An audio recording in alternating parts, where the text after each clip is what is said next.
Welcome in, everybody, to episode 40 of Girl, How'd You Get That Gig? For my partner, Celeste Gary, and I'm Amy G. And today I am thrilled to have on the pod one of my dear friends. I've had the opportunity to work alongside this superstar who captures incredible moments in sports with her camera. She's a sports photographer. This is a long list. A filmmaker, an author, a keynote speaker who knows sports, can empower and transform lives around the globe. Please welcome in my friend, Jean Fruth. Yay! Oh, wow.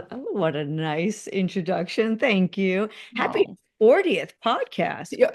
Like that. I Thank wish you were you. saying happy 40th birthday, but that was a long time ago. Yeah, same. So podcast. It's pretty cool. Yeah. Yeah, we're loving it. And our audience is going to love this Oh, I episode. So know. thanks so much for joining us, Jean. Right I on. know. So, Jean, I've had really the honor of watching you in action with your camera on the baseball field. So I want to start kind of there. I know you're really a jack of all trades at this point, but that's how I met you, was taking photographs in the Giants dugout well for media.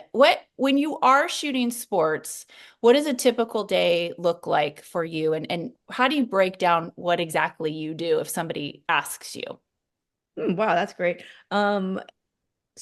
So a typical day is knowing what I'm going to shoot before I even get there. Probably like the same for you, right? You know what your interviews are going to be, and of course you pivot because something can happen. It's journalism, so Mhm. you have to be ready. But there's always a shooting plan. There's always a plan before you get to the ballpark, getting to the ballpark early and figuring out, okay, where are you going to shoot from? What's your plan? Executing your plan. It's just really all about planning and being there early and then executing. And then of course, as the game unfolds, that's the exciting part, which is what I love, is what's going to happen.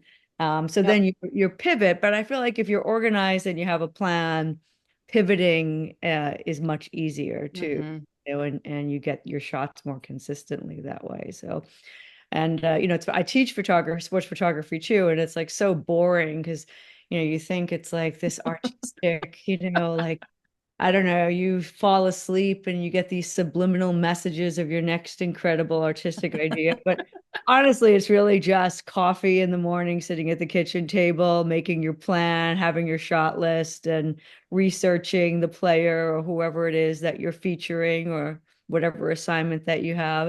It's planning, hard work, more planning. Hmm. I'd like to think Yeah. of artistic ability in there too, but uh, for sure, having the plan is what it's about. Hmm. Hmm. Right. And how old were you when you started getting into photography? And when did you realize you had that talent for capturing those special moments? Hmm. Well, I thought my high school, I grew up in New York City, and it wasn't a very good high school, really. It was kind of very urban, troubled location. But the cool thing, they had a dark room. And I love the Oh, idea of a dark room, and oh, it always stuck with me. And so I was in Northern California, fast forward, and I reached out to two women who were doing beautiful black and white portraits on location. I mean, and I reached out and asked them if I could print their work. I learned darkroom work, and I went back and did some classes in exchange for going on shoots with them. So I started off as a portrait photographer, and they said yes. And it was really it was a great experience, but not I didn't want to be a portrait photographer. It was just where the opportunity was to be Hmm. a professional photographer. But the portraits really served me well because knowing portraits probably the hardest thing to do. It's like Hmm. you do, it's connecting, having to connect and do an interview. It's a one-on-one, right? You have to do it fast, you have to make a connection, you have to develop a relationship, sometimes really quickly. So that early portrait work, and these two women were my first mentors, and they really helped me. And then I was doing everything trying to figure out my path. I worked with wedding photographers, not for me, not a good wedding photographer. Don't like that kind of pressure. Everybody's too wound up, Right? you're gonna Can't be miss, perfect. can't miss Yeah, yeah, that. Yeah, yeah, can't miss that yeah. moment. Can't miss. Yeah, Yeah, that's a yeah, lot. yeah. And then the list, and yeah, not my thing. So, but I did it, and I did food photography, and because it was Wow. in wine country, so I did bottle shots. Talk about the most boring job ever on the planet. Taking photographs of bottles, and you have to Yeah. line the light. Anyway, I wasn't even good at it. But And then when sports presented itself as an option, like I never looked back. I started shooting for local newspapers in Northern California, and that's what led me to being able to shoot Bay Area sports. So I started shooting the Oakland A's, formerly known as the Oakland Mhm. A's, and Yeah, right. so Giants, of course, and the San Francisco 49ers. So I was doing college sports, youth sports, and then eventually professional sports, and So, so fun. so when I would see you at Giants games, the Giants had a team photographer, Andy Kuno, and then you would be there as well. So what are the outlets that you can work for when you become a working sports photographer? And do you get hired by multiple outlets for a game? Yeah, usually photographers are working for one outlet. They're not really that keen on letting you shoot for multiple ones. That would be Okay. good, right, for pay, but usually, yeah, you're exclusive to one when you're getting hired. But so there's local newspapers there, right? So Andy and Susanna, like Hmm. their job is massive. And then now they have, two interns that help them because they've Hmm. gotten bigger, like in what So they big. so big, yeah, with portraits they have to take, advertising, on-field stuff, it's and then of course archiving all of that. Hmm. So it's a massive job. And then there's the local newspapers, whether it's the Chronicle or whatever those newspapers are that are and Hmm. still newspapers left, they're squeaking by, but we still have them. Um, Right? that's what I was doing in the beginning is I was shooting for newspapers and then I switched over and I started shooting for the Baseball Hall of Fame in Cooperstown. And that became really Oh, interesting, yeah, job change for me. yeah. Well, I was shooting different than probably everybody else. Everybody has like different assignments. And then there's the wires, AP and Getty. AP. Hmm. Sure. And though they're shooting, and of course their photographs are going everywhere. So if, there's a no hitter, whoever the AP and the Getty photographer is, it's going in all the papers. Their same photograph is going Hmm. to multiple, right, distribution. And then for me, my job was I was supposed to shoot the contemporary game and tie it back to history. So it's kind of fun and it was also challenging. So it was storytelling.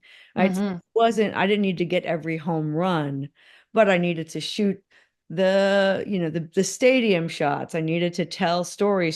Of course, if something big happened, I better get it. Hmm. Because that's history, as well. If there's a no hitter or something like that that's happening or something exciting, or even somebody's first at bat or somebody's first hit. Right. Milestones. Hmm. Yeah, exactly. Maybe that person is going to be, in the Hall of Fame, fast forward 30 years, like who knows?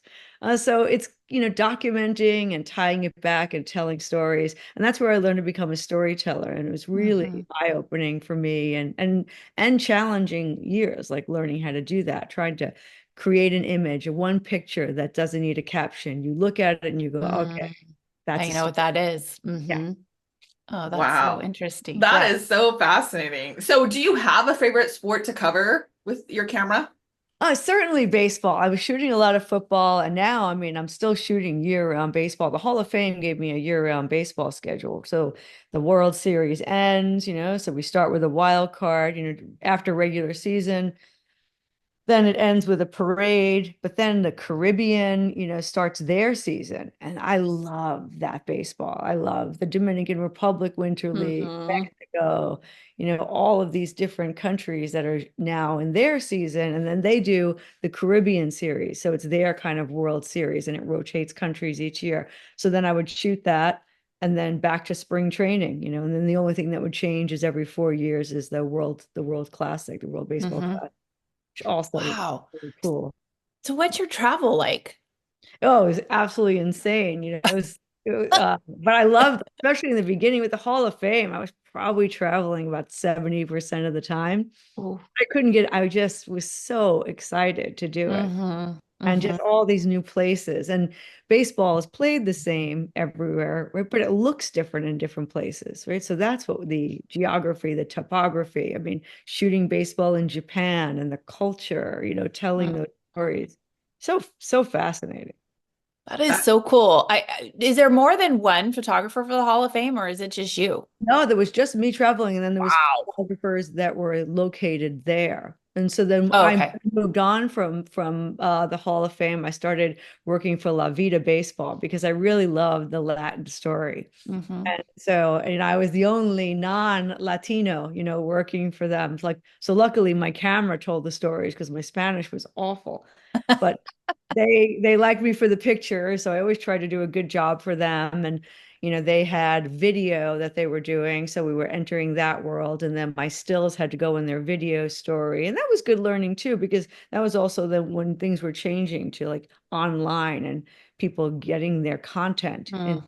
ways and learning about that, and then just shooting social, for social media, and things that they would make me do, like um jewelry became really important to shoot, and shoes. Yeah. Like, make sure when you see shoes, you get the cool shoes. And the problem was I didn't know which ones were cool. I was like, well, maybe those are, so I like shot all of them. All of Anything them. like interesting at all, like maybe these are cool. Yeah. So, Yeah. and then I was going to make the best picture of the shoes. You still want to be an artist. You don't want to just Totally. the picture. So you're trying to make a picture of it if that's what they want is the shoes. So really it was a fun journey. And now I'm shooting for Grassroots Baseball, our not-for-profit, with Jeff Idelson. He retired from the Hall of Fame. And Yeah. what do you think about turning Grassroots Baseball into something bigger? And we were both very lucky for us at a point in our lives where we were able to give back to Mm. me, the craft I love. That's why I teach photography, sports photography, and give back to the sport. We both love. Hmm. And, and Jeff, of course, no one loves baseball, loves the Hall of More Fame. than him. He's the Yeah. best. Yeah. I Yeah. love He Jeff. loves you. He's Oh, that he's the nicest guy. such a good And friend. so is Josh, who's now the president at the Baseball Hall of Fame as well. I mean, they've got a good run going over there. Speaking of teaching, let's just back up a little bit for you as people are listening to this and saying, oh my gosh, I think I may want to do this. So we like to go way back to the beginning and talk about where you went to school and what you majored in. Oh, well, I majored in business, which it's interesting because I just did something at a university just talking about I did my first film, and I was teaching like, okay, what, basically what not to do. Here's all the mistakes I Right? made. I made one, and I could tell you everything that you shouldn't do. And I got a few things right, but it took me the path took a lot longer when you don't, when you're doing your first one, right? We're all beginners at some point. Yep. Yep. So for me, I had a lot of business and marketing, and I can't stress enough that as photographers, as anything, as we have to be marketers. Look at social media, whether Yep. you like it or not, we have to do it. Have to do You it. have to feed the beast. Well, you don't have, Yeah. but if you want to If you be. want to be successful or have your product out there, you do. Yeah. Yeah, and some artists, they say, well, I'm a photographer, I'm an artist, I'm a filmmaker, I'm not going to promote myself. Well, you kind of have to a point. If you make a book, you need to sell them, right? You want people to see them. Right. That's Yeah. you don't want 5 people to have the book. You want Hmm. hopefully thousands of people to Hmm. have the book. And that whether, it requires marketing, and you could do it in a very tasteful way, but I think I'm very happy that I had the marketing and business Hmm. background to start off. And then I took classes later, and I went to the JCC in Santa Rosa, Hmm. photography Oh, right there. by me. Yeah, that was a great program, photography program. And I had a great instructor, and that's when everything was just moving from film to digital. I was shooting film, and one of my instructors said, I suggest you jump on the digital bandwagon. This is where it's all going. And the 2 women I was working with, they're like, nah, it's never going to replace film. Film is so much better. Look at the color, the depth, Certainly we were wrong, and digital kind of took over. Yeah. So who But yeah, so lots of classes, lots of workshops, mentors. I can't say enough. My mentors, who are still some of my closest friends. Like, I'm very lucky to have different mentors in my Hmm. life that taught me different things, because I didn't have a lot of schooling. Hmm. I took a lot of classes, but the practical knowledge of what you get for photography, I really think you get once you get into the workforce. So those mentors become important. You know, you're talking about mentors. Who specifically were these mentors and how did they inspire you? Yeah, I mean, the first ones were the two women in portrait photography. And that was, a really important one is how to connect, how to take a portrait. Still today, it's the hardest thing, I think, in photography is making connection. And that really served me well, being able to approach your subject. And then fast forward to Michael Zagaris, who was Oh, see?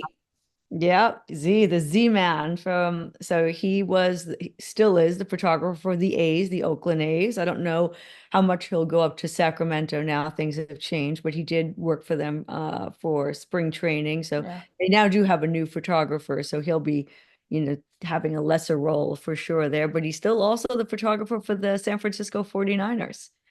And we're going to be celebrating his 80th birthday this He's year. amazing. He's amazing. He's amazing. And he taught me so much, not technical. If, I asked technical questions, he'd say, go somewhere else for that. That's not his thing, but connecting with people. And he just taught me there's so much more to baseball than just what happens with game action. He prefers before the game. That's where all the pictures happen.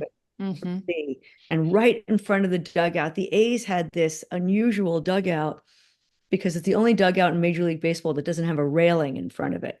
So you had access to the players. It was just right there. And so you were making these portraits, these candid moments and capturing this stuff in front of that you couldn't do in any other Major League ballpark. I mean, even the Giants are great because they're so friendly. So you could be in front of the dugout shooting, but there's still a railing, there's still a barrier. This was so open and it made pictures, behind the scenes.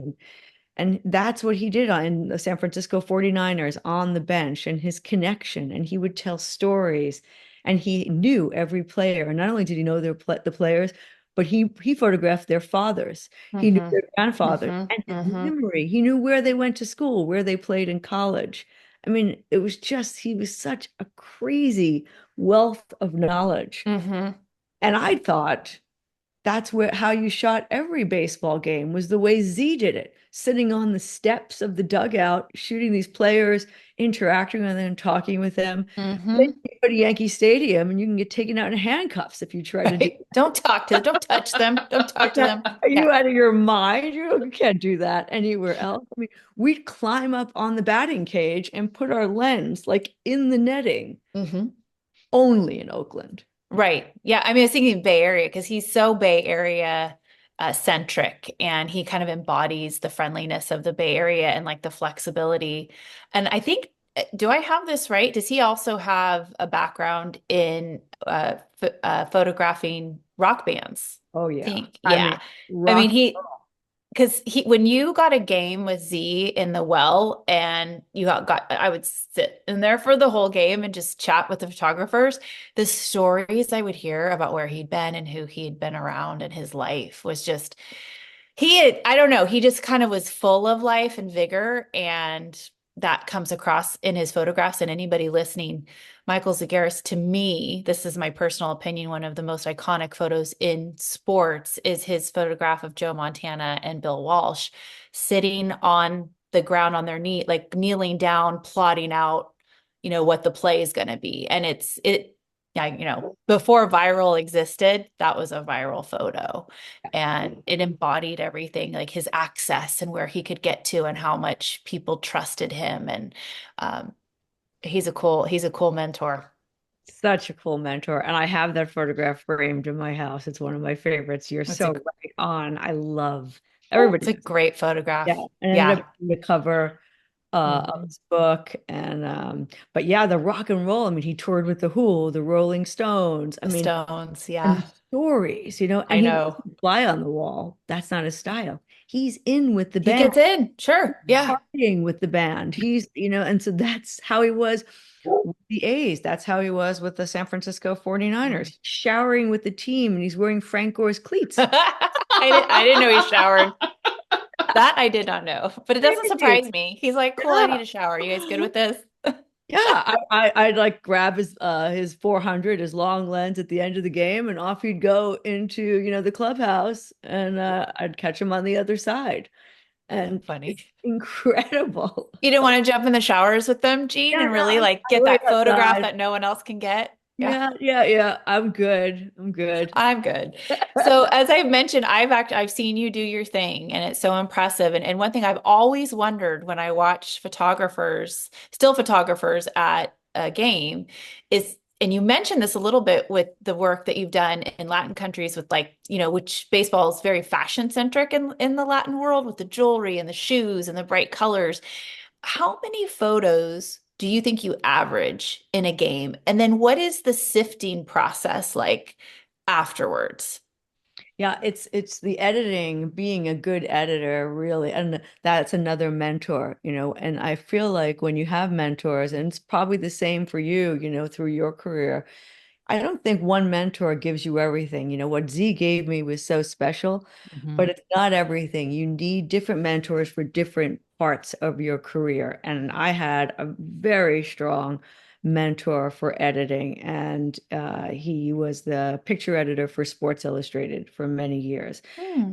And he's a harsh New Yorker. He tells it like it is. If it's not a picture, you're going to know it very clear. And I didn't mind because Oh, I wanted that. There's so many people who say, "Oh, it's great, it's great," and he's like, "Nope, not a picture, delete." And it's like, oof, harsh, but okay. yeah. Nobody has moved my photography career along more than a good editor. And that's Steve Fine was the picture editor for. He works for Facebook now, but he was in the heyday of Sports Illustrated. I'm going to ask Paul if he knows him because my husband Paul was at Sports Illustrated in the heyday, and I Oh, bet he yeah. knows who Oh he no, is. Yeah. Steve. Yeah, yeah, yeah. Steve also was not a fly on the wall. Well, It Gina, sounds like a theme. Yeah.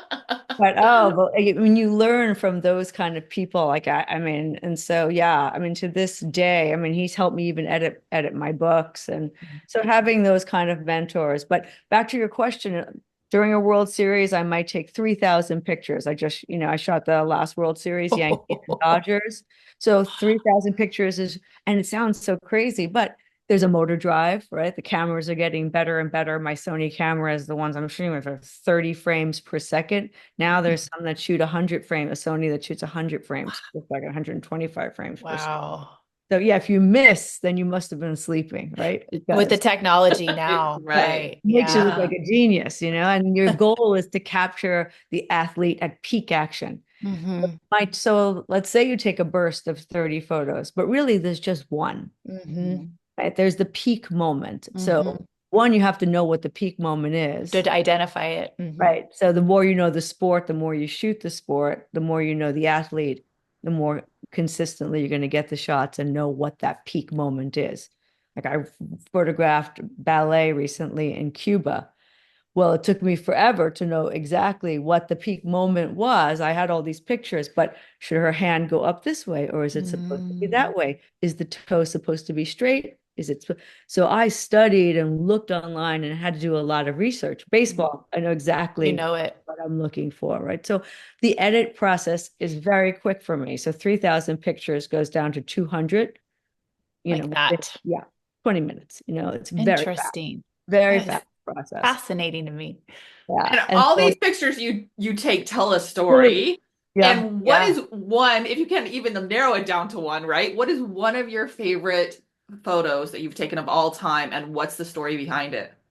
Oh, it always changes for me. But it is like there is one. Like I always try to task myself with that. Like for this past World Series, who's the first baseman who did everything? I'm losing it. Um, Freddie Freeman? Freddie Freeman. See, I didn't remember because Dwayne doesn't like me to remember the Dodgers player's name. People don't know we had this conversation before we started recording that, yeah, some Giants guys gave Gene a hard time for talking to Dodgers guys, even though that's your job. I was going to say something when you said I did the World Series, when I was like with your friends, the Dodgers. Yeah. Yeah, I didn't call Dwayne during the World Series to say hello, but He's probably upset about it. yes, Hi, hopefully, Dwayne. I'll yeah, send him this little clip. I'll see you at opening day. Yes. We love him. We love them. So Freddie Freeman, right, hits this walk-off grand slam, right? Yeah. Never happened before in a World Series. So it's the It's first time we have a walk-off grand it's slam. a tough moment for me to listen to, Gene. I'm just Yeah, gonna let you know that. I'll move past this really. Blah. So his bat is up in the air, all the fans are behind him standing. So that's the one picture of the World Series for me. So if there's just one, that's the one. So And cool. the need a caption and it tells the story. And so where you take that, the location you're standing, what lens you're using, if it's too tight on the action and you don't have a sense of place, well, then it's a different picture.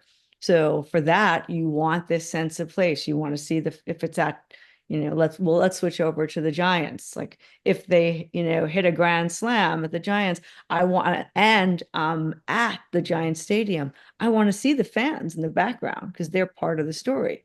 If it's an Hmm. away game, well, then all the fans look very sad because they're not cheering and standing up, Right, right. stone face. So maybe Uh, the action tighter is better there.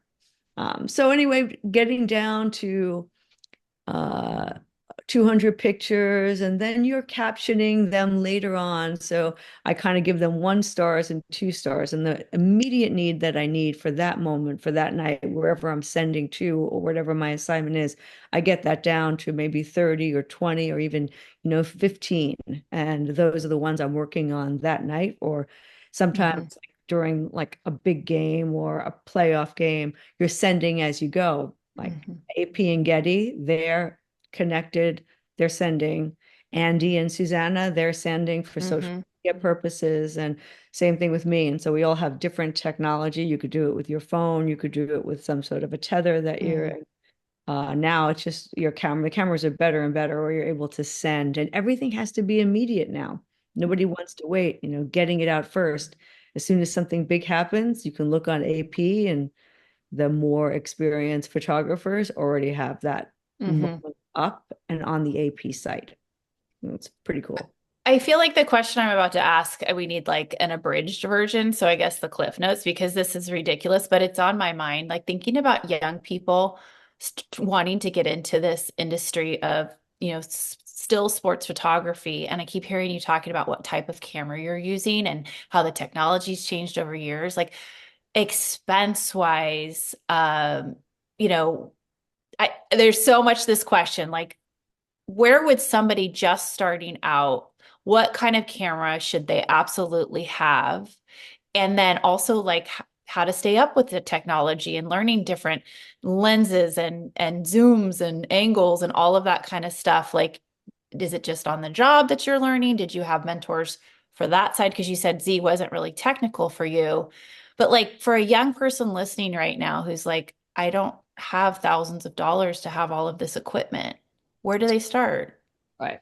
You get the technology, the gear does matter. Saying that it doesn't Hmm. matter, you can say, oh, it's your talent. It doesn't matter. The tools don't matter, but of course they matter. You're Yeah, eating. sure. So but you have a budget. Everybody has a budget. So you get the best camera you can get for your budget. And the good news is that there's so much used gear out there. There's so many ways you can get the next camera comes out, and there's always somebody, even the hobbyists, who have money doing other things, they buy the next thing because they can, and then they sell their cameras. So used gear Oh, is a great way to get better quality cameras, but a lot less expensive because just yeah. like a car, the depreciation is really quick. So you can get something at a fraction of the price. And it doesn't need to be the latest and greatest. It just needs to be the best one you can get for your Hmm. budget. Hmm. And all the cameras now have these motor drives, maybe, sure, my Sony's 30 frames per second, but if there's something that's 10 frames per second that you can afford, it's better than no frames per second. Hmm. And so that you can always get, something for a lower budget.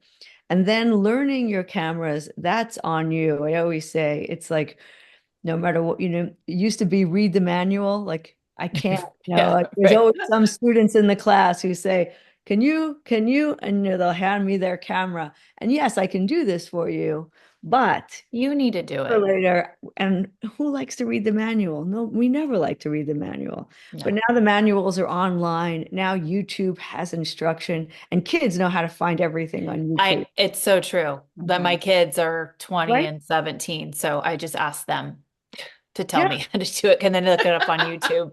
They look it up on YouTube Yeah. and so you can get instruction and a million it's on the amount of knowledge that's out there is incredible. So there's really no excuse for not learning how to use your camera. You just need to Mhm. take the time to learn how to use your camera because sure, you can ask about settings and things because there's different ways you set your camera that can make pictures more beautiful and there's of course certain rules for sports photography for capturing that speed and settings, but it's all available online. You don't Mhm. even need to go to school for that. You go to YouTube school and you can get it. All the camera Mhm. companies have it. Sony has this thing called Alpha Universe. It's all free. You can go learn anything on their Yeah. website. Like a It's, tutorial. They yep, just, yeah. it's That's all there. It's really cool. such good advice. I never would have, I didn't know that they sold their equipment. I didn't even think about that. So that's cool. To get used gear will help you get started. Oh yeah. Yeah. Yeah. So Yeah. there's always a way. Yeah, and for all these students that really want to go into sports photography, what is the most challenging thing in your job? Like, what's great about it and what's challenging? So all these students kind of wrap their minds around what they're getting into. I think now it's the challenge for young people coming in is you really have to have a wide set of um, skills. You have to have your skill set needs to be, it should be wide. That's your best opportunity for getting hired, for moving up. It used to be like, okay, like Z could just be a photographer and Hmm. has his whole career. And I mean, he doesn't really need to know how to edit. Of course, he edits his photos, but he didn't need to have the skills to retouch them. Hmm. He didn't have to have this whole other skill set. Now, if you want to be, great, you need to know video. All the cameras now do video and they do stills, and that's just getting more and more. But the expectation is, and you're more valuable if you can edit, if you can edit your own photos, if you can retouch your own photos, if you could do video and you could do stills, the more you can show somebody I can do whatever the job is. I mean, there's live content creators at the San Francisco Giants, and they have to shoot both teams. They have to send right away to both teams. So there's social media. So they're shooting, they're using their phone, they're Hmm. sending, they're Hmm. editing, everything on the fly. Writing a caption, trying to be creative. Yeah, Writer it's caption, right? mhm. Trying to be One-stop creative. shopping. And they're taking videos and stills, the Hmm. live content creator. Hmm.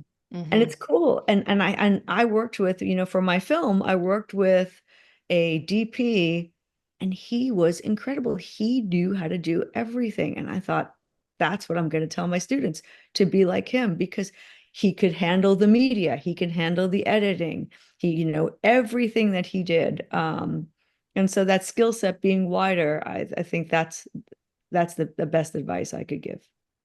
Okay, let's talk about your film and your book. So I actually have it. This is no joke, man. This sucker is beautiful. It is its own work of art. But this is Jean's book, See Her, Be Her. And these photographs, Jean, are, I mean, they're just the like I'll just the color. Look at the color involved in that. And I mean, that's like your moment, right? And Uganda. the back of it. Yeah. That's Uganda. I know I look like I'm like trying to peek over, but I'm just trying to make sure that I've got the right thing. It looks Um, great. Photographs by Jean Fruth, See Her, Be Her. And you got the forward by Billie Jean King.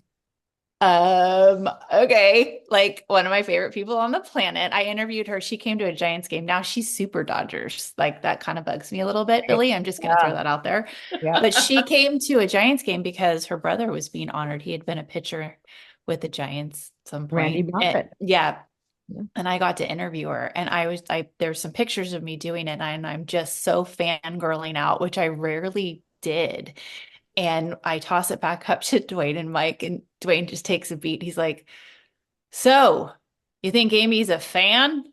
No, and it was just like, oh my God, like I am such a fan because I was just like, I was almost like hyperventilating over her, right? So anyway, tell us a little bit about you diversifying yourself. As you mentioned, now you shoot for the Grassroots Baseball, which you're a co-founder of, I think alongside with Jeff, right? Jeff Adelson.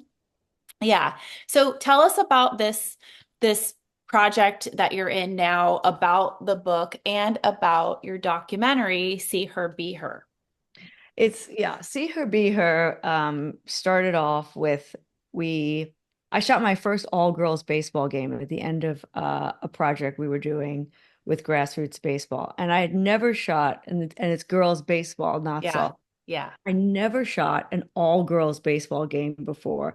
I've always shot there was a girl on a little league team, a girl on a high school team, and you'd go there and they go, "Oh, there's a girl playing It's a on the team. girl. You see the girl? The girl's gonna pitch next inning. The girl's, get some pictures of the girl." And There's a then, female umpire. Oh my God. yeah, not Stop the yet. presses. Not yet. They're We need in AAA. I saw one in AAA, so yeah, Jen we're on our way. Powell. We're Yeah. getting there. Yeah, yeah. Um, So when these girls were playing with these other girls and they were just like high school, they were just going into high school. It was magical. They were no longer the girl. They were just all athletes. Just a And they were player. confident and they were having a great time and the level of play was high. And then they were telling me their stories of when they go to high school, there's no up, they can't play baseball, they have to switch to softball. They can try out for their high school team, but they're probably not going to make it Hmm. because it's an all boys team. How they're opportunity for playing baseball was difficult all the way through. They play on boys' teams, the girls' teams, there's not many. And I just thought how interesting that was. And then doing the research of how big girls and women's baseball is around the world. And people just don't even know it. People don't know that girls and women play baseball. There's 25 countries that have women's national baseball teams. 25 countries that play in a World Cup. When I was driving to the World Cup, the semifinals in Canada, I was going across the border and they said, "Where are you going for?" And I said, "I'm going to photograph the women's baseball World Cup." And he said, "You mean softball?" No, I mean baseball. I know what I'm shooting. And so the story had to be told. And that's, and pictures can make a difference. It has a transformative power. We have this power. Like what you do as journalists, like we have the power. Our art has the power to inspire change. And that's what my previous books were about, was trying to inspire. But this one needed to have video in order to really, the goal was to give these girls and women visibility with the hopes to create more opportunity. And as Billie Jean King says, every girl should have the right to dream. And she went to her first baseball game and she realized she couldn't play baseball. And she was really sad about that and dismayed about that. Certainly, it worked out for her. She became one of the best women tennis player in the world. But what surpasses that for her is her advocacy for women's sports, for gender equity, Yes. social issues, so and equality. And no one's done more for women's sports, and moving the needle than Billie Jean King, or certainly one of them. So when we asked her to be executive producer, and she said yes right away. I was more nervous than you were when I was asking. So cool.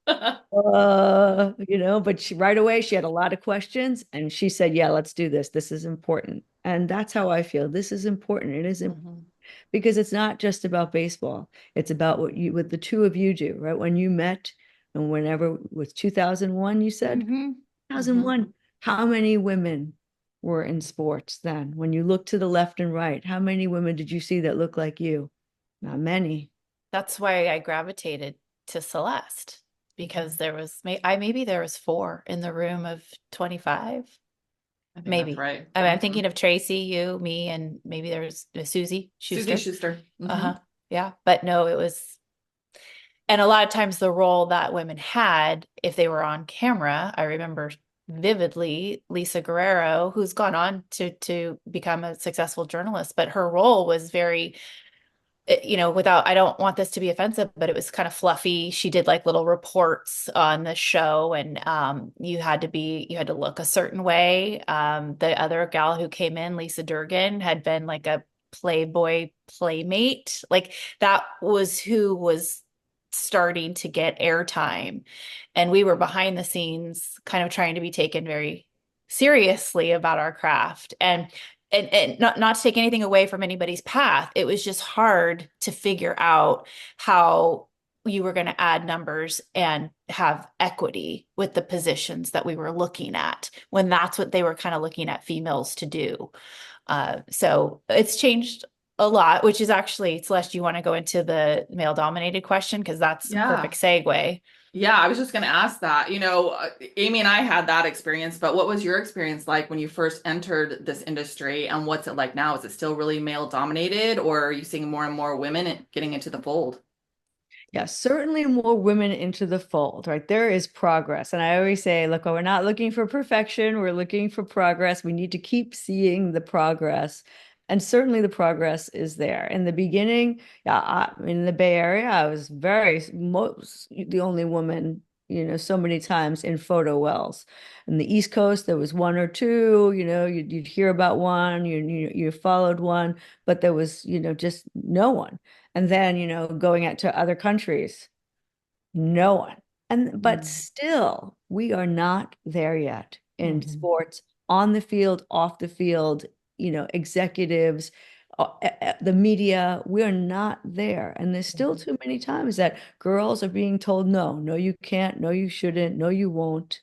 And that's what See Her, Be Her is about. Mm-hmm. We need to be able Mm-hmm. to see it, to be Mm-hmm. it. We need to see Celeste. We need to see Amy G. We need to see you to know we can be you. And that's Yeah. inspiring for girls. And then we need to Mm-hmm. create platforms and stages for opportunities for them. And so progress is being made, but the visibility has to be there. And right now, girls baseball and women's baseball, there's the other sports are now starting to see more success. And so it's Mm-hmm. timing for to get this Mm-hmm. film out because look at what basketball, I mean, and nobody watched women's basketball. You couldn't get an audience for it. And it's so exciting to see the level of play be higher, the pay be higher, the Mm-hmm. audience, and Endorsements. Hmm. yes. But it doesn't happen naturally. It takes passionate people, like-minded people to make it happen. Mm-hmm. Just Mm-hmm. going, So and you true. help it. Yeah.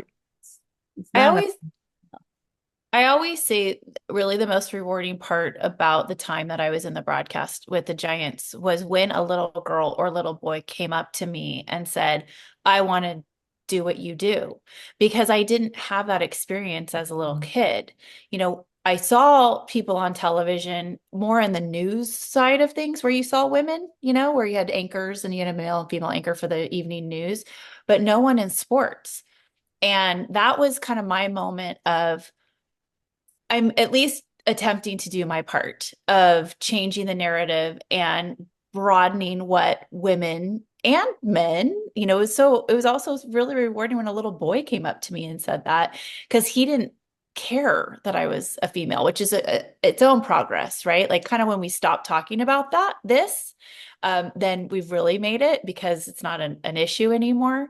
But you're so right. Like, and I always felt very proud of that part of our career with, what Celeste and I were doing when girls would come up. And that is how this podcast came to be, Jean, was enough people said, how did you get your job? And so we turned it into, how'd you get that gig? And we obviously focus on women because we want to do our part for female empowerment. But it's the whole premise behind the podcast. It was enough people were asking, I see you. I want to be you. How'd you get there? And so that's why we choose people like yourself to so tell their great. tale. Yeah, we need it. And that's Yeah. all of these things matter, in making that happen. And Mm-hmm. that's being the difference maker. And it's more powerful than data and, Yeah. reports is something like this. This is art. And Tangible. Yeah. yes, Hmm. Yep. Yeah. I want to go back to your documentary for a minute because it premiered on MLB Network during the 2024 World Series.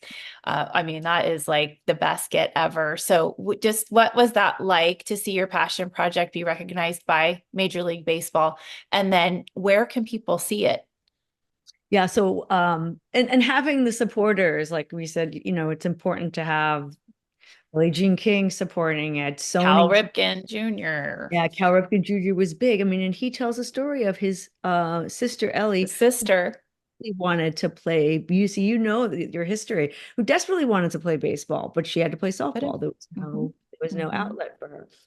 So now we have Dolby, who's located in San Francisco. Yes. They stepped up. They liked the film, and they showed it at their Dolby laboratories, which was really cool to see it on a screen like that. And that sound, it was pretty amazing. And they said this is it's an important message, and it's the same thing that you're doing with your podcast. Like, these things are important.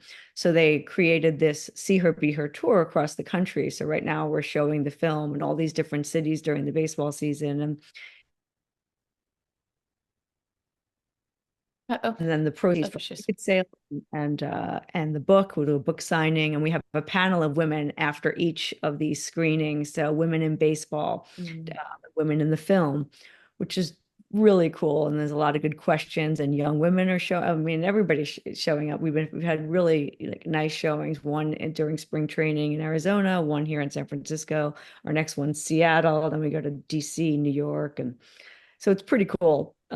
So we're showing the film there, Dolby AMC theaters, and now we're streaming on Amazon, Yeah, which is That's awesome. great. Yeah. that's Oh, that's awesome. fantastic. Wow. So, Wow. yeah. Wow. Yeah. Congratulations. Thanks. Yeah. Pretty Yeah. excited. And then the screenings that we're doing and the book signings, all of the proceeds are going. Little League now has a program, Girls with Game, and they hosted their first all girls baseball tournament in Williamsport. It was again progress. Mm-hmm. Mm-hmm. Uh, Nice. so they're doing that again this year, and so yeah, so things are happening. Young girls are getting in the game; they're staying in the game longer, and then women are playing at a higher level, and we have a first professional, not first, but professional baseball team. The first one was the AAG PBL back in the 40s and 50s, but Mm-hmm. taken a while for a new one to show Mm-hmm. up since the Mm-hmm. 1940s and 50s. Yeah. So yeah, so we'll have our first professional women's baseball league in the United States and next year, which is exciting to get to see that get started. And so it's progress. Love It's this like progress. it's such a cool legacy. You have It such a is. cool that's amazing. So it takes one to know one. Is that All I Love know is I want to, and I tell Celeste this every time, like everybody who comes on, we're like, oh, we have a new best friend. I already kind of felt like you were my best friend. And so now I'm like, I want to get involved. So is there a way for people to get involved with this grassroots project, grassroots it. baseball? I mean, seeherbeher.com, grassrootsbaseball.org. We're doing donations, we're having these screenings, and people can just reach out to us on the website. And, we're always looking for more people to be involved. And there's just such cool stuff happening. And it's cool that it's an international project because that's, as much as all of these different women want to win for themselves and win for their countries, they all have this common goal of they want to see women's baseball Yep. win. Mm-hmm. Mm-hmm. Fantastic. Okay, well, we have two more questions for you really quick. First of all, what is the best piece of advice you have for someone who wants to tell stories with photography? I I'd say the best is finding something that you're really passionate about. That's what this film was really hard to make. Especially because it was my first film. And I ended up on 3 continents, 7 countries, 4 languages. I probably should have done something a little smaller to get started and getting bigger and bigger. But the passion of the subject didn't waver. So even when it was, boy, I'd love to quit, I can't quit. Gotta stay in it. And so I think having a strong passion, is really important, if you're going to do like a bigger project like that. But just learning to tell stories, I think it's, stories aren't new in photography. You go back to your history. Henri Cartier-Bresson has been telling stories since the 1940s. So you go back to those who have done it before you and have a look at their books and have a look. Of course, you can go on YouTube and find it too. But look at the storytellers, and it doesn't have to be in the same genre. You don't even have to tell sports stories. I get so much inspiration from other types of photography. And then I say, how do I do that in sports? Henri Cartier-Bresson is a perfect example. They say, what does a surrealist photographer from the 1940s have to do with you? Well, for me, everything, because he knows how to tell a story. And so you look at the news, you look at, I mean, these incredible war stories of what's happening in other countries. One impactful photo that can change. And people say, I want to be involved. I want to make that narrative bigger. I'm inspired by seeing this. God, some of the photographs from wars are really like the most impactful I've ever seen in my life. I took a class at Davis on the Vietnam War and the progression of like, how the marketing started about the war to what actually was happening with the war and all the different versions of movies that came out over time, and like Green Beret with oh my God, John. Oh my God.